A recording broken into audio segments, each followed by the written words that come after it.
Hey everyone, welcome back. We're diving deep today into something I think we all deal with, but maybe don't always think about too deeply. Money and power. Oh, yeah, that's a good one. Yeah, it's going to be interesting. And our source material this time around is an article.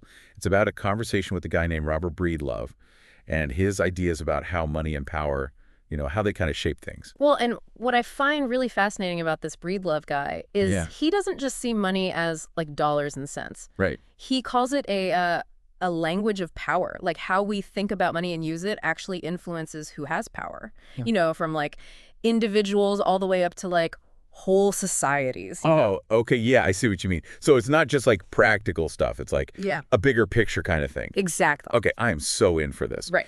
But before we get too philosophical. All right. Let's lay some groundwork. Breedlove, he talks a lot about the history of central banking, Oh, yeah. starting way back with the Bank of Amsterdam in the 1600s. Okay, yeah. The Bank of Amsterdam, that's a good place to start because it was a really big deal back then. Right. Like imagine in 1609, this city says everybody's got to deposit their gold and silver into this one bank. Wow. Yeah. So it was all centralized, right? And that kind of set the stage for banks like the Bank of England and eventually, our Federal Reserve here in the U.S. So basically each step along the way just like concentrated more power over money. Exactly. That's what Breedlove's getting at. It's amazing how something that happened so long ago still affects us today, Oh, yeah, absolutely. But what really hits home for me is the whole idea of fiat currency. That's where things start to feel, real. Well, for sure. Yeah. Fiat currency, that's what we use every day, right? Yeah. The dollars in your pocket, they have value just because the government says so. Right. Not because it's actually backed by something like Mhm. real, like gold or whatever. Exactly. The whole system depends on trusting those institutions. But that trust could be a little shaky sometimes, Mm. right?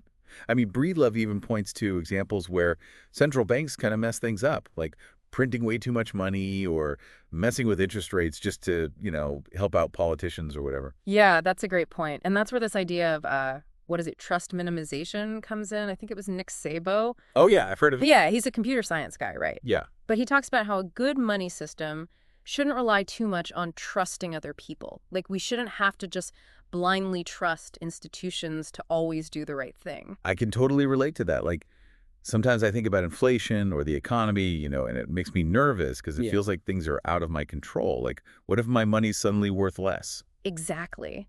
That's that feeling of like not having control, right? Trust minimization. It's about finding ways to reduce that dependence on these big institutions that might not always have our best interests in mind. And that's where things get really interesting because Breedlove brings up Bitcoin as a possible solution. Okay. Yeah, now we're getting to the good stuff. Bitcoin, I know a little bit about it, but it can still be a bit mind-boggling, honestly. Oh, yeah. It's definitely a whole new way of thinking about money. So can you break it down for me? And for anyone listening who's maybe in the same boat as me? Okay, so imagine like a digital notebook that everyone can see. Okay. In this notebook, every single Bitcoin transaction ever is recorded permanently, and you can't change it. It's all secure. And this notebook, we're calling it the blockchain, that's basically what makes Bitcoin decentralized. So instead of like a bank controlling everything, it's more like a shared record that anyone can see. Yeah, exactly. Okay, that sounds pretty transparent. I like that. But how does that actually work in practice? Right, so that's where this proof of work thing comes in. Proof of work. Yeah.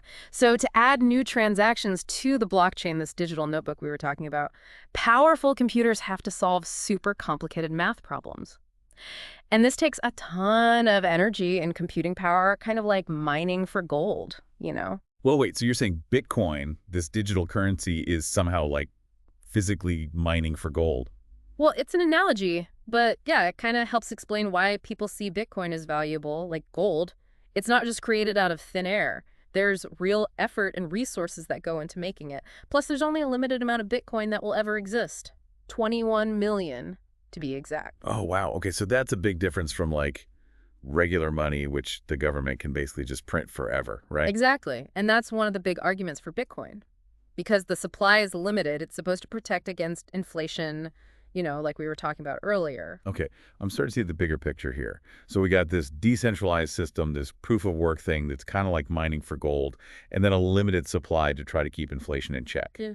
It seems like Bitcoin is trying to solve a lot of those trust issues that we see with regular money. Exactly. It's a radical experiment in trying to build a money system that doesn't need centralized control. It uses math and cryptography to keep things secure and transparent. Wow. It's pretty mind-blowing to think about what a system like that could mean. But let's be real for a second. This is a huge change from how we usually think about money and finance. Are we talking about like a whole new economic order here? Well, that's the million-dollar question, isn't it? I mean, a Bitcoin-based economy would definitely be a game changer. It challenges like everything we think we know about how money works. Breedlove talks about both the good and the bad, the potential benefits and the risks, and it's important to look at both sides. Right. Okay, so let's play devil's advocate here. What are some of the downsides? What could go wrong if we ditch traditional finance and go all in on Bitcoin? Well, one big concern is volatility. Bitcoin's price can go up and down like crazy, which would make things pretty unpredictable. Imagine trying to budget for groceries or pay rent when you don't know what your money will be worth tomorrow. Yeah, that makes sense. I Mm. mean, stability is kind of important when it comes to money, right? I definitely wouldn't want to always be worried about whether my savings just lost half their value overnight. So what else? Are there any other concerns about Bitcoin? Another thing people bring up is the energy use. All those computers working to mine Bitcoin. Oh, yeah, the proof of work thing. Exactly. It takes a huge amount of energy, which isn't great for the environment. Some people say it's just not sustainable in the long run. Yeah, that's a good point. We're all trying to be more eco-friendly these days. It does seem kind of weird to support something that could be bad for the planet. Yeah. But okay, let's switch gears for a minute and talk about the good stuff. You mentioned something about individual empowerment earlier. What does that actually look like in a Bitcoin world? Well, think about it. You'd have way more control over your own money. You wouldn't have to rely on banks or government so much. You could send money anywhere in the world without worrying about fees or censorship or anything like that. That's what people mean by financial sovereignty. Hmm, that does sound pretty appealing, actually, Hmm. especially these days when everyone's worried about data privacy and stuff. But is it really realistic to think we could just get rid of central banks altogether? Wouldn't that lead to chaos? Like, what about the government's role in managing the economy? Yeah, those are valid points. It's really impossible to say for sure what would happen. It's a huge experiment, and there would definitely be some bumps along the way. But that's also what makes it so interesting to think about. It's like we're standing at the edge of this uncharted territory, and we don't even have a map. Kind of scary, but kind of exciting, too. But if I'm understanding Breedlove correctly, he's not just talking about the practical stuff like how Bitcoin works or whatever. He's really getting at this deeper idea of money as like a language of power. And Exactly. He's saying that ideally money shouldn't be about trusting specific people or institutions. It should be a neutral tool that everyone can use to exchange value, make things fair and efficient for everyone. so instead of having these institutions in charge of our money Mm. and basically telling us what it's worth, would have a system that's based on like objective rules. Yeah. That's a pretty big shift from how we think about money now. It is. And it brings us back to that big question we were talking about before. If money really is the language of power, then who gets to decide what that language means? Who gets to make the rules in this new financial world? Yeah, that's a big one for sure. It's not just about understanding how Bitcoin works or whatever. It's about thinking about how we value things and how those values shape everything around us. And even if Bitcoin doesn't end up being the future of money, I think the conversations it's starting are super important. It makes us question things, you know, look for alternatives and imagine new ways to interact with money and power. This whole deep dive has been like a mental workout for real. It's made me think about money in ways I never have before. That's what's so cool about exploring these complex ideas. It really expands your understanding and opens up all these new possibilities to explore. Right, so to recap, we've covered the history of central banking, the whole trust minimization thing, and the potential impact of Bitcoin. Whew, that was a lot.